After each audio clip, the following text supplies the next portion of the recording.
Kids are gross. It's a universal fact. For example, when I was a child, my favorite thing to do was eat candy that had fallen through the cracks of bleachers in high school gymnasiums. My sister and my brother were a lot older than me and both played indoor sports, so whenever I would have to go to their games with my parents, I would just go on scavenger hunts because I couldn't care less about sports, but I really loved candy. As an adult, I know that the space underneath bleachers rarely gets cleaned, and all of that dust is just a collection of dead skin cells and dander and hair and dead bugs. But to me as a kid, it was just debris that I needed to blow off of candy. Here are some things that I learned through trial and error. Just avoid the popcorn, it's always stale. Chocolate also does not hold up well outside of its packaging, so it usually is stale, and it also will collect a lot of that dust because it's a little porous and sticky. So that really leaves fruit candy, but even that varied in its acceptability.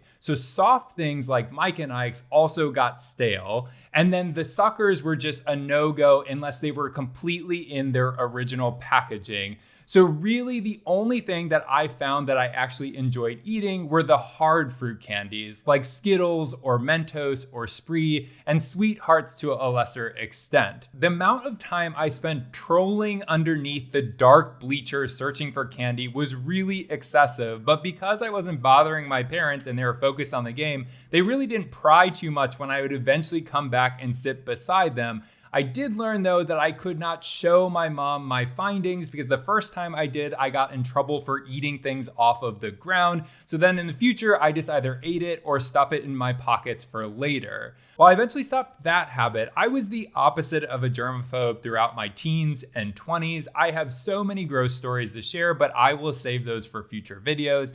That said, when my mom licks her finger, uses it to collect sugar from a plate that served churros, and then sucks off the sugar in a moment I included for December 19th in my book, Losing the May, a cancer caregiving memoir, I really had no room to judge. At least she didn't find something from underneath the table to eat. It was at least on a plate.